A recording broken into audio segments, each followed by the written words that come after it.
हालांकि उससे पहले भी समाज में तमाम संतों गुरुओं ने जन्म लिया और उन्होंने अपने अपने तरीके से समाज में सुधार का कार्य किया। उससे पहले भगवान बुद्ध ने अपना प्रयास किया और उन्होंने बौद्ध धर्म के रूप में हमें एक धम्म दिया, जिसमें उन्होंने सबको समान रूप से बताया और जीने के लिए सबको समता का पाठ पढ़ाया।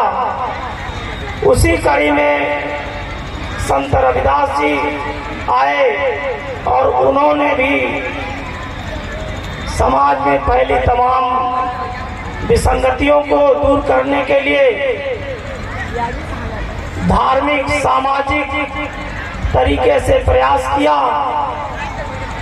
और उनका जन्म उस जगह पर हुआ जहां पर आज भी मैं 10 साल बिता के उस शहर में आया हूं। वहां आज भी मनोवादियों का गढ़ रहा है। आज भी उन्हें मौका लगते ही अपने विचारों से वो बाज नहीं आते हैं। और उस काशी में उनका जन्म हुआ जहां बहुत सारे ढोंग और पाखंड और तमाम सामाजिक बुराइयां थीं। उनको दूर करने के लिए उन्होंने प्रयास किया और तमाम अपनी रचनाओं के माध्यम से लोगों को जागृत किया। उनका एक कहावत बहुत ही प्रसिद्ध है, जहां भी आप कम से कम पढ़े लिखे लोग होंगे वो भी इस वाक्य को समझते और जानते हैं, मन चंगा तो कठौती में गंगा। इसके माध्यम से उन्होंने ये कहा कि अपनी वाणी, विचार और कार्य को आप शुद्ध रखते हुए कहीं पर किसी भी जगह पर आप उचित कार्य कर सकते हैं और अपने उद्देश्य की प्राप्ति कर सकते हैं। इन्हीं कड़ियों में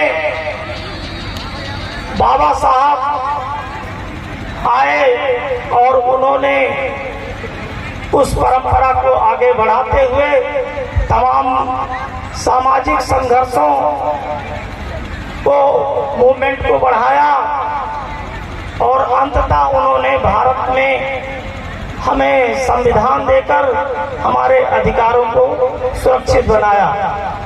उसी संविधान में दिए गए अधिकारों के बदौलत आज हम लोग इस तरह से मंच पर बैठे हैं या आज हमारा स्वरूप इस तरह से दिखाई दे रहा है।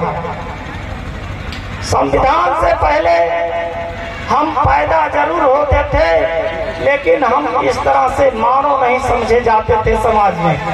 और मानव बनाने के लिए बाबा साहब ने अपने पूरे जीवन भर संघर्ष किया और हमारे लिए वो पूरे जीवन भर लड़ाई लड़ते रहे और अंततः उन्होंने संविधान देकर हमें और हमारे अधिकारों को सुरक्षित बनाया। फिर भी आज इतने वर्ष हो गए, आजादी के बाद भी हमें कितने अधिकार मिल गए।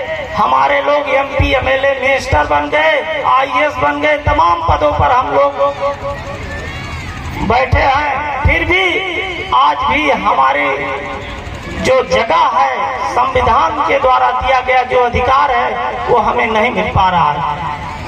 आज की वर्तमान जो सरकार है वो हमारे अधिकारों को किस तरह से छीन रही है, ये आप सब लोग समझ रहे हैं, देख रहे हैं। हमारे लोग नौकरी के लिए एक छोटी सामान्य सी बात थी जिसके माध्यम से हम लोग प्रगति के पथ पर आगे बढ़ रहे थे।